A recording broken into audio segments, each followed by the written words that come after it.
Le politologue anti-RN, Thomas Guénolé, témoigne avoir survécu au bombardement, à la torture et à une grève de la faim durant sa traversée à bord de la flottille Aurora, lors de son seul en scène, un bateau pour Gaza. Alors, on va écouter un extrait de son pestacle. Il y a des communistes dans la salle? Bonsoir camarades. Bienvenue en enfer. Nous, la flotte humanitaire pour Gaza, nous étions prêts à risquer notre vie. C'est la guerre d'Espagne de notre époque. Le risque de se faire tuer est réel. À bord de l'Aurora, par exemple, il y avait Sazou. Sazou, une jeune femme italienne, une femme fleur. Il y avait Sharka. Sharka, chorégraphe tchèque. C'est-à-dire quoi une femme fleur? Est-ce que vous savez? Je vais googler ça, attendez. Femme fleur. C'est une vraie expression ou pas? C'est quoi une femme fleur? Elle a les épaules petites et rondes, la poitrine haute et affirmée, la taille fine soulignée par des hanches marquées. C'est ultra spécifique quand même.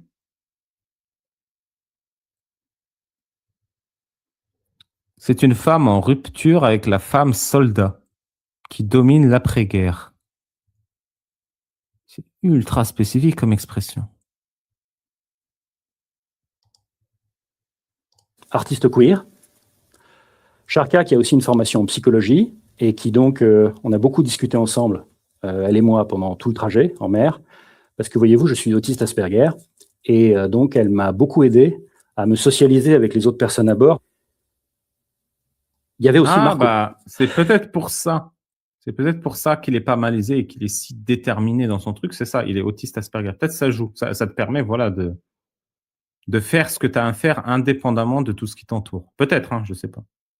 Et Marco, c'est celui qui, quand on s'est retrouvé ensuite en tôle en Israël, se tenait debout face à nos geôliers et qui les traitait, droit dans les yeux, d'enculés de génocidaires.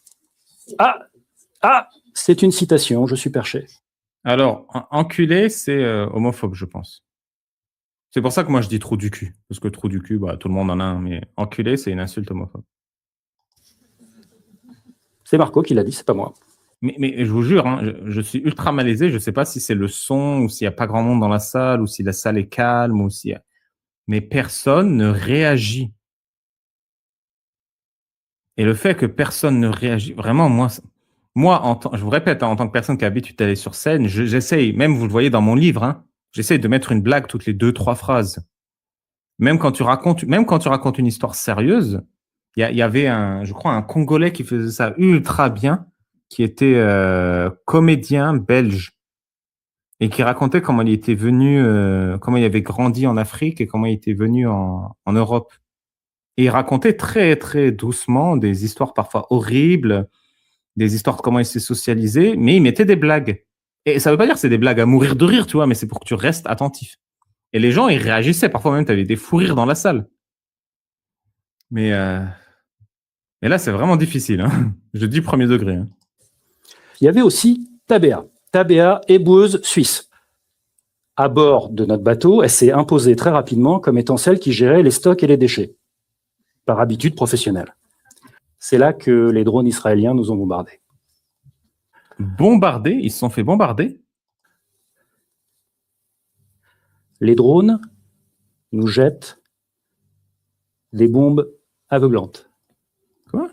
Des bombes assourdissantes. Et surtout, ils nous jettent des bombes incendiaires. Quoi? Ils visent les mâts et les voiles.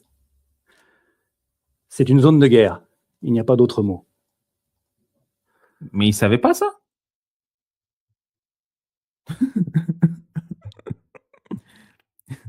Okay. Mais ils ne savaient pas qu'il était en zone de guerre, le mec? Nous sommes bombardés par les drones. Nous sommes totalement sans armes. Nous sommes totalement sans défense. Mais attends, ils se font bombarder, mais il y a eu des blessés, il y a eu des morts, Je ne vous cache pas qu'à titre individuel, d'un point de vue existentiel et pour ne pas dire existentialiste, il y a eu vraiment un avant et un après le bombardement des drones dans ma vie. On a tous accepté ce risque en connaissance de cause. Quelqu'un pense encore que c'était une croisière? Moi. Nous allons affronter Israël seuls. Mais t'affrontes rien, t'as pas C'est d'armes, pour ce t'as pas de... T'affrontes quoi? Tu fais quoi?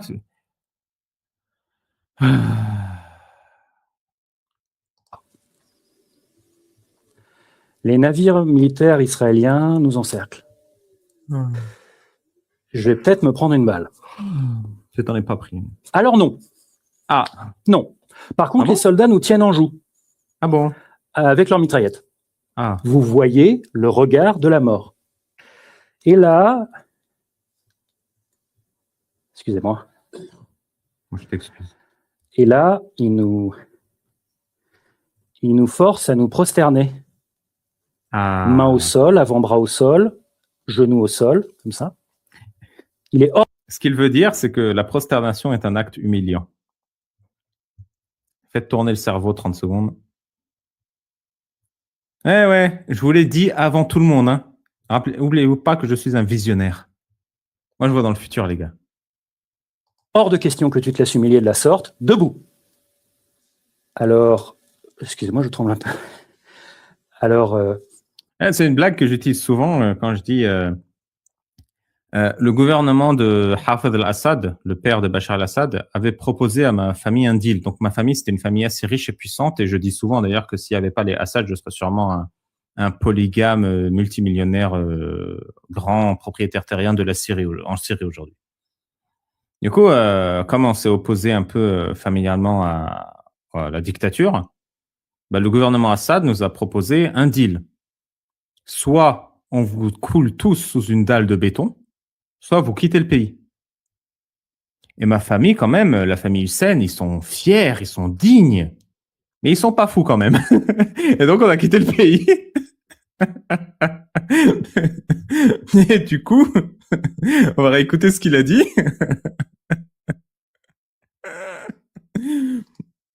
excusez-moi, je tremble un peu. Bras au sol, genoux au sol, comme ça. Il est hors de question que tu te laisses humilier de la sorte, debout. Alors, excusez-moi, je tremble un peu. Alors, il m'a frappé plusieurs fois au visage. En parlant de la façon dont nous étions traités. Ah, lui, il n'est pas comme ma famille. Lui, c'est un vrai résistant. C'est un résistant, Ganel.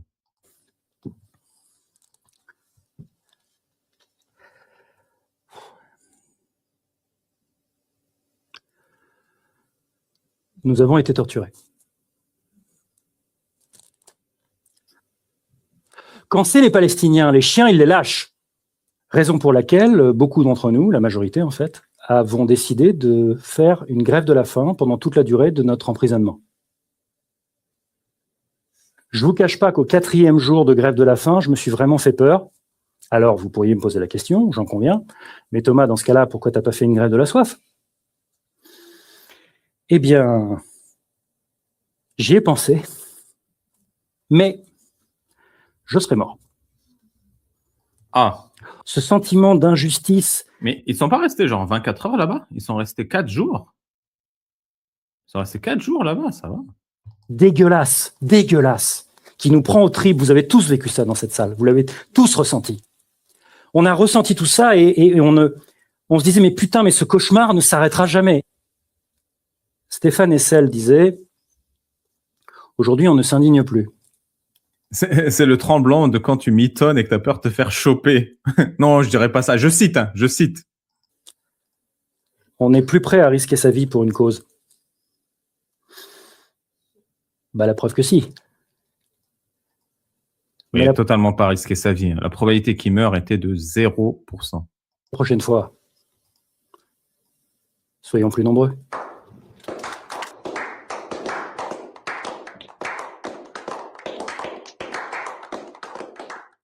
Non, mais les applaudissements, ils me fument. C'est sûr, c'est pas possible. Les applaudissements, c'est un montage. Ah, merci, j'ai pas vu tous les dons. Je regardais pas trop, désolé. Merci de m'aimer, Ardèchi. Bienvenue dans la confrérie, Nicole Petit Robot. J'ai l'impression qu'il rejoint la confrérie tous les mois, lui. Merci pour les abonnements, Ardèchi. Merci encore pour les abonnements, Ardèchi. Merci Stéphane pour les 5 €. Merci Alexis pour les 6 €. Thomas a affronté des missiles nucléaires en vol, des sous-marins et des satellites militaires. Ah, c'est un demi-dieu sur Terre. Hein. Je compte 3 personnes qui applaudissent. Non, mais c'est obligé, les applaudissements, ils sont rajoutés au montage. Mais c'est encore pire, les applaudissements rajoutés au montage, ça sous-entend qu'il n'y a pas d'applaudissements en vrai. Je... je sais pas. Il y a des communistes dans la salle? Bonsoir camarades, bienvenue en enfer. Parce que voyez-vous, je suis autiste Asperger, Joe et moi, on dormait ensemble.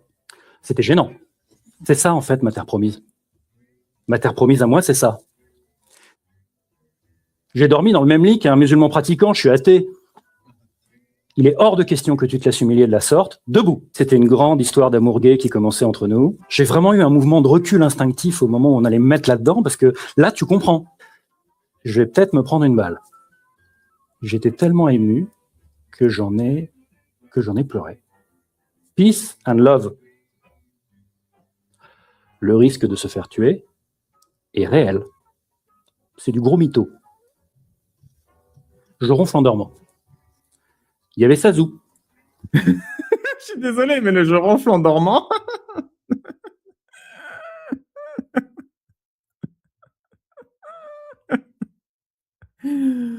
En vrai, j'ai envie d'acheter son spectacle et de le regarder avec vous, mais j'ai pas envie de me faire strike ou de prendre un procès. Du coup, c'est pas facile. Hein.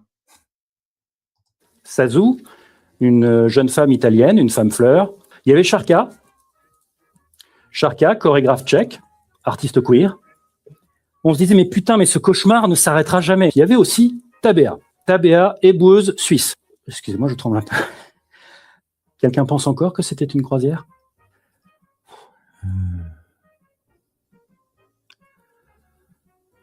Nous avons été torturés. Quand c'est les Palestiniens, les chiens, ils les lâchent. Je ne suis pas quelqu'un de violent, mais je vais le taper. Oui, nous étions une flotte de hippies. Oui, absolument. Et nous en sommes fiers. La prochaine fois, soyons plus nombreux.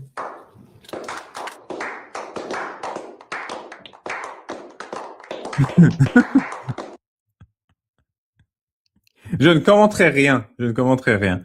Mais, si, je dois quand même commenter un truc. Je vais quand même commenter un truc positif. Moi, j'étais énormément sur scène, vraiment des centaines de fois dans ma vie. C'est, même avec autant d'expérience que moi, ça vous prend au cœur et aux tripes une audience qui réagit pas. Et le fait qu'il ait tenu aussi longtemps face à une audience qui réagit pas, avec tous ces vides, tous ces silences sur ses punchlines, et le fait qu'il lâche pas, il a quand même une résilience. Et je le dis premier degré, hein, il faut être résilient pour faire, je sais pas, 1h30, 2 heures de spectacle comme ça. En plus, j'imagine la qualité du spectacle. Avec personne qui réagit. Ah, j'en ai vu des dizaines, hein, des mecs craquer en sanglots, partir, abandonner parce que les gens rigolent pas à leurs blagues, parce qu'ils ont l'impression qu'ils oublient leur texte, tu vois. Genre quand même, voilà, pour dire un truc positif, il est solide hein, sur ses appuis. Non, je veux dire, voilà, il y en a plein qui craqueraient. Lui, il craque pas. Hein. Après, le reste, voilà. Je vais juste dire un truc positif et je vais m'arrêter là. Voilà, on va s'arrêter. Je suis LGBT et pansexuel, moi. Tu soutiens la Palestine? Oui. Et tu penses que les personnes LGBT queer, ils finissent comment en Palestine? Moi, je cherche pas à savoir le pour qui, le quoi, du comment. Je suis pansexuelle, moi. Toi, tu soutiens la Palestine? Oui. Et tu penses que les personnes queer LGBT là-bas, ils finissent comment en Palestine? En fait, moi, je cherche pas à savoir le pour qui, du pourquoi, du quoi, du comment. T'es pour l'humain avant tout. Je suis pour l'humain avant tout. Je Mais- suis pansexuelle, moi. Si t'es pour l'humain avant tout, qu'est-ce qu'on fait aux humains pansexuels en Palestine? Je sais même pas ce que ça veut dire pansexuel, mais je suis sûr qu'ils ont un projet pour ça dans la charia. Tout le monde mérite ce genre de femme. Muslim Matters, 600 000 abonnements, 50 000 likes, je sais même pas ce que je regarde. Pourquoi il y a les sopalins là? Pourquoi il lit le Coran? Pourquoi il tient la tête comme ça? Et c'est quel type de... Qu'est-ce que je regarde?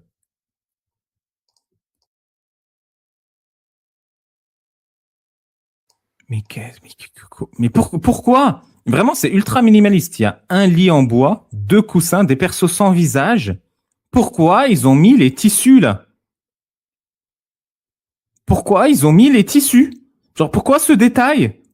Genre, il n'y a pas de table de chevet, il n'y a pas de bague, de montre, de radio, de lampe, de lumière, il n'y a même pas des yeux et une bouche, parce qu'islamiquement, c'est interdit. Pourquoi il y a des sopalins, putain?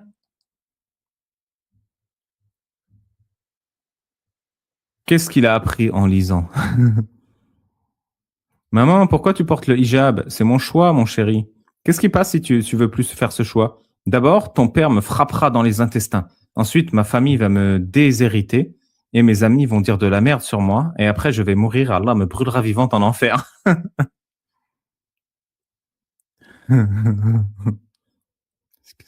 Ouais, j'en ai marre. Alerte info.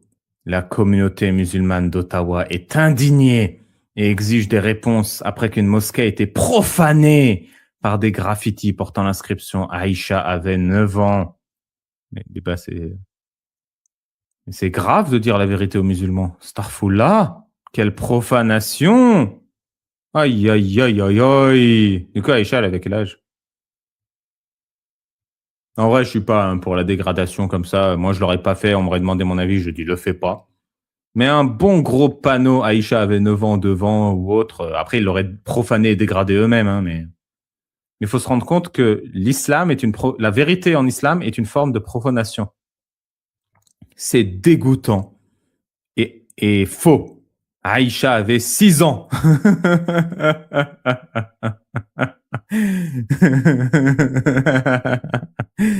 Je vais partager ça. Dernier point. Regardez ce chat complètement refusé de marcher sur le Saint-Coran, alors que l'homme a mis un morceau de viande à côté du mushaf, donc du livre, pour le tester. La chatte refuse de toucher ou de marcher sur le livre d'Allah. Une scène remarquable qui nous rappelle que honorer les mots d'Allah est un instinct naturel qu'il met dans sa création. Donc, il ouvre le Coran, il essaie de le faire passer. Il refuse.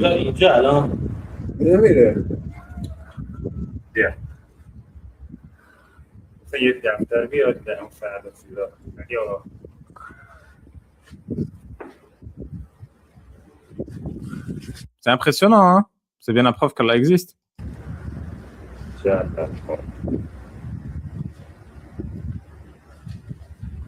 Allahu Akbar. Allahu Akbar. Allah est vraiment grand.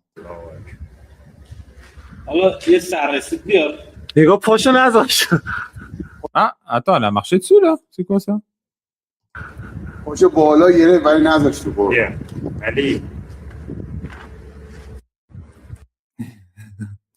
C'était vraiment impressionnant. Hein. Si c'est pas une preuve de la grandeur d'Allah, mais qu'est-ce que c'est? Mais qu'est-ce que c'est? Mais qu'est-ce que c'est? Mais qu'est-ce que c'est? Bravo. Bravo au chat. Franchement, 10 sur 10 le chat. J'ai un message de la part d'Allah. Quel est le message au prophète? Alors, à votre avis, les gens, quel est le message de la part d'Allah du prophète? C'était mieux sans le son, Mélenchon, oui. Joyeux Noël. Utilisez 3 cailloux pour vous torcher.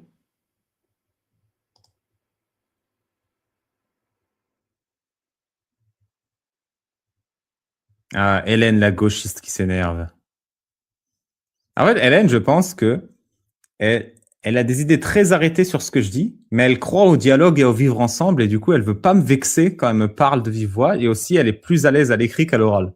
Moi, je t'aime bien, Hélène, hein. J'aime même quand tu contredis, il n'y a pas de souci. Mais je te trouve extrêmement virulente à l'écrit et pas à l'oral. Voilà. C'est la faute des Juifs. 1/5 du butin. J'ai fait prout. Bah, on va voir que nous dit le prophète. Tout ce qu'on gagne d'un raid et d'une guerre, je prends 30%. Vous y étiez presque, hein. Vous avez cru que c'était le sexe. Non, c'était l'argent et la guerre. Plus ça va, plus je pense que le livre de Nicolas Sarkozy est un vaste sketch. Avec cette fois, la découverte de l'existence des numéros de téléphone et accessoirement de la réglementation liée au téléphone en cellule mis en place sous sa présidence par une loi de novembre 2009. Donc là, c'est le livre de Nicolas Sarkozy sur son séjour en prison. Un téléphone était installé dans ma cellule, comme dans celle... Attendez. Bonjour et bienvenue sur Ali Babal Sagesse Islam. Je suis Ali Babal Et je veux vous lire Le temps de la prison de Nicolas Sarkozy. Un téléphone était installé dans ma cellule, comme dans celle des autres détenus. Il s'agissait d'un poste fixe. Je devais me tenir debout pour l'utiliser car il était fixé au mur à hauteur d'homme. Son utilisation n'était guère aisée. Personne n'avait la possibilité de m'appeler. Je pouvais le faire, mais uniquement pour des numéros qui avaient été préalablement enregistrés et agréés par l'administration pénitentiaire.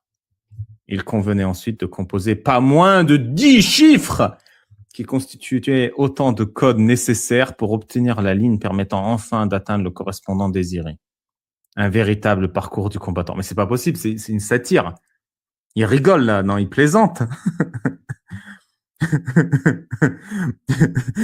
Il découvre comment ça fonctionne un téléphone ou quoi?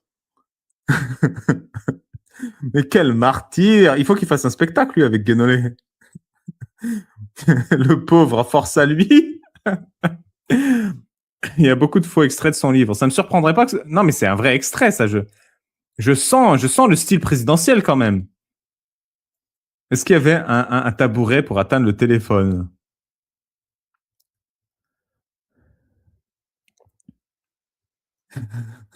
Je sais. L'horreur, limite le nazisme.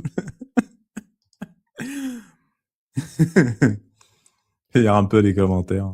Pauvre Sarkozy. Être obligé de composer 10 chiffres pour passer un appel. Je pense que les gens ne mesurent pas à quel point cet homme a vécu un véritable calvaire. Mais en fait, c'est ça, quand il dit un véritable parcours du combattant, je pense qu'il blague, non? On dirait ma satire de deuxième degré quand je me moque. J'aimerais bien voir sa version à Sarkozy si c'était vraiment une blague pour ultra dramatiser le truc. En vrai, moi, je l'aurais écrit, tu vois, mais ce serait une satire.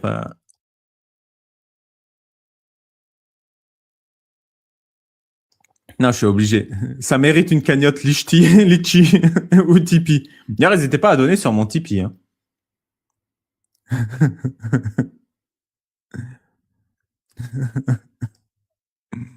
Merci pour ta modération, Hélène. Avec les ampoules qui apparaissent au bout de l'index. Tu sais, il est comme ça en train de taper sur son téléphone. Et t'as son doigt. Et tu sais, il fait des grimaces à chaque fois que son doigt touche le bouton parce que c'est trop d'efforts. Ceux qui ont fait leur classe savent à quelles épreuves de course militaire, dans la boue, le froid, la canicule ou la pluie sont de vrais téléphones filaires à touche accrochés un peu trop au mur. Lors de mon service militaire, la fosse et ramper sur les barbelés n'ont pas posé de problème. Mais j'ai échoué au moment de la cabine téléphonique pour appeler le colonel.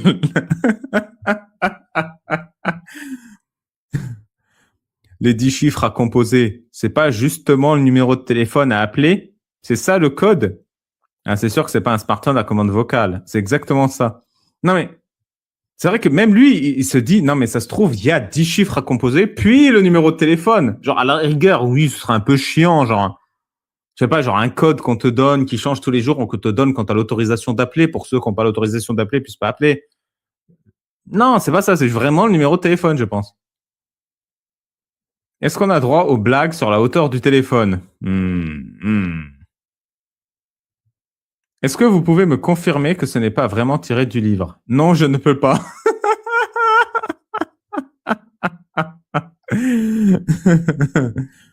Je devais me tenir debout pour l'utiliser. Pauvre chou. C'est mort pour le Goncourt, c'est sûr. C'est un de ses nombreux points communs avec Nelson Mandela, qui avait lui aussi les plus grandes difficultés à téléphoner à sa femme. Il n'y a pas de passage dans les douches collectives avec la savonnette qui tombe.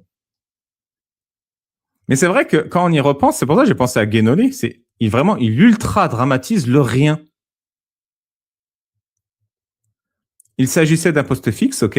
Je devais me tenir debout pour l'utiliser car il était fixé à un mur en hauteur de... Genre... Mais je sais pas, peut-être plus tôt dans le livre, il explique qu'il a des problèmes à tenir debout. À la rigueur, ça aurait du sens. Effectivement, c'est descriptif, mais c'est tellement... Je sais pas. J'en sais rien. Bravo, monsieur Sarkozy, d'avoir subi ce calvaire. Petit instant détente. On arrête l'islam pour lire des blagues. Est-ce que ça se passe bien toujours sur YouTube? Ah, ça va, vous êtes 500 sur YouTube quand même. 600. Ouais, voilà, arabe de service, c'est dans le langage courant. Est-ce qu'on garde? Non, c'est pas une blague, hein, c'est un vrai article du Monde. Ça se passe bien tout le monde? Twitch, vous allez bien? J'ai gagné, je crois, 35 € sur Twitch ce mois-ci. Donc, plus que le mois d'avant où j'avais eu 12 €. Donc, merci à Twitch d'être là. Ça fait plaisir. Moment blague. Ma blague soviétique préférée. Au goulag, un prisonnier demande: Tu as pris combien, toi? 20 ans. Pourquoi? Pour rien. Impossible. Pour rien, c'est 10 ans.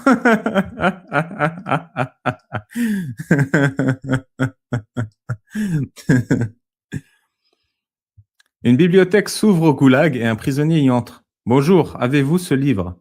Non, désolé, mais si vous voulez, nous avons l'auteur.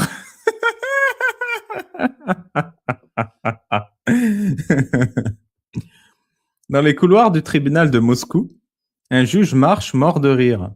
Un de ses collègues le croise et lui demande: Pourquoi ris-tu comme ça? J'ai entendu une très bonne blague politique. Raconte. Je peux pas, je viens de donner 10 ans à celui qui l'a raconté. Ah oui, c'est vrai, bien vu. 20 ans, c'est 2 fois rien. Donc 2 fois 10 ans. Ouais, c'est bien vu pour la première. Ah, vous êtes marrant. 3 soviétiques en cellule. T'es là pourquoi? Je suis arrivé en avance au travail, espionnage. Moi, je suis arrivé en retard, sabotage. Et toi? Je suis arrivé à l'heure, conformisme petit bourgeois. 3 soviets en cellule. Le premier demande: T'es là pourquoi? J'ai soutenu Viktor Yulevitch. Et toi? J'ai critiqué Viktor Yulevitch. Et toi? Je suis Viktor Yulevitch. Bon, la même que la biblio. Moscou, 1941. Un type crie: Mort au tyran moustachu sanguinaire. Un flic l'entend, l'arrête et l'emmène devant Staline. Staline, pourquoi vous avez dit ça sur moi? L'homme dit: Je parlais d'Hitler. Staline se tourne vers le flic. De qui avez-vous cru qu'il parlait?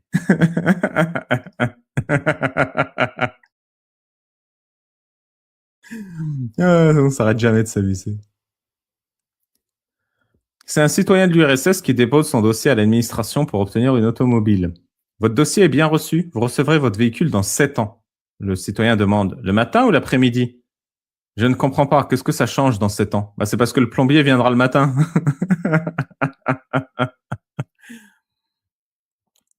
Camarade, que donnerais-tu pour la mer Russie? Tout, je donnerais tout. Tu donnerais ton champ? Si j'en avais un, bien sûr. Ta voiture? Si j'en avais une, bien sûr.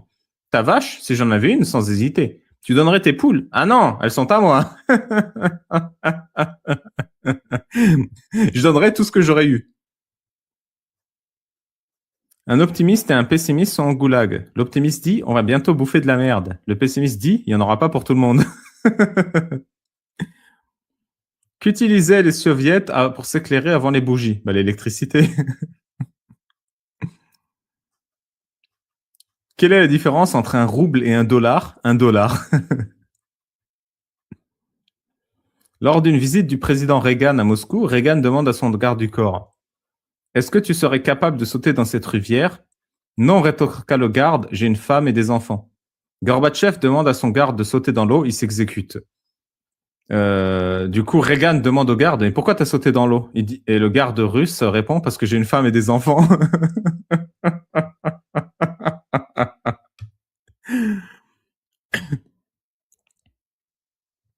Un vieux arrive dans un magasin d'État. Il demande aux deux venteuses: Est-ce que vous avez du jarret de bœuf? Non. La souris d'agneau? Non plus. Du plat de porc? Non plus.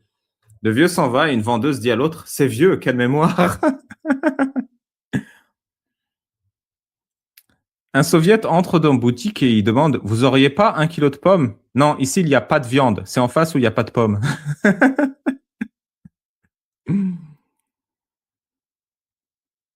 Trois travailleurs soviétiques sont en bar. Le premier dit: Mf. Le second dit: Pff. Et le troisième dit: Ah non, si vous commencez à parler politique, je m'en vais.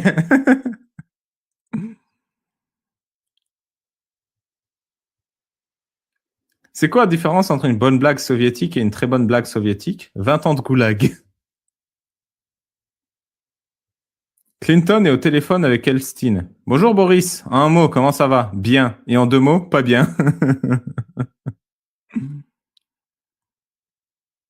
Un Russe et un Ukrainien trouvent une caisse d'orange. Le Russe dit, nous allons les partager fraternellement. L'Ukrainien répond, ah non, on va plutôt faire moitié-moitié. Ça, c'est l'arnaque de Mohamed et d'Allah. On va redépartir, justement. C'est d'ailleurs tout pour Allah et son prophète.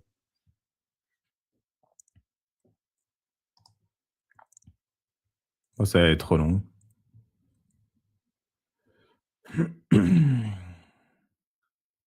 Regardez quand même, on déconne.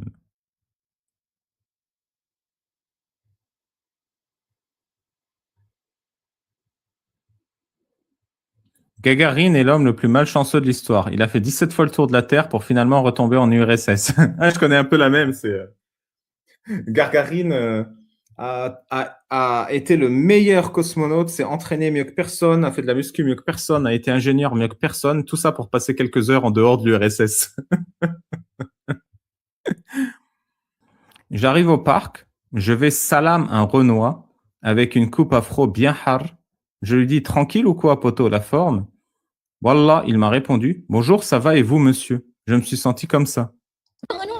Alors ça va, la famille, tout ça, bien, bien. Dans quelle classe? Je suis en 6e. Et tu viens de quelle cité, mon frère? Une cité? Ouais, c'est quoi le nom de ta cité? Bon, pardon, je suis confus, mais il y a méprise. Mon père est ambassadeur du Gabon à Paris. Ambassadeur? Ambassadeur. Mais ça, c'est pas grave, on peut quand même être copains tous les deux. Tu plaisantes? Je peux pas être copain avec un type qui porte des mocassins à gland. Enfin, voyons. PTDR, il a vu un Renoir, il s'est dit il doit être forcément aussi bête que moi. Pourquoi un Renoir devrait forcément répondre en argot arabe maghrébin? Vraie question. T'es juste raciste, en fait. C'est quoi ce préjugé qu'un noir est aussi débile que toi? T'es raciste? PTDR, moi et ma phobie des gens en survêt jogging qui ont un français wesh wesh et wallah à chaque phrase, c'est horrible. Le enfin voyons à la fin, c'est pour m'abattre. Il y a méprise.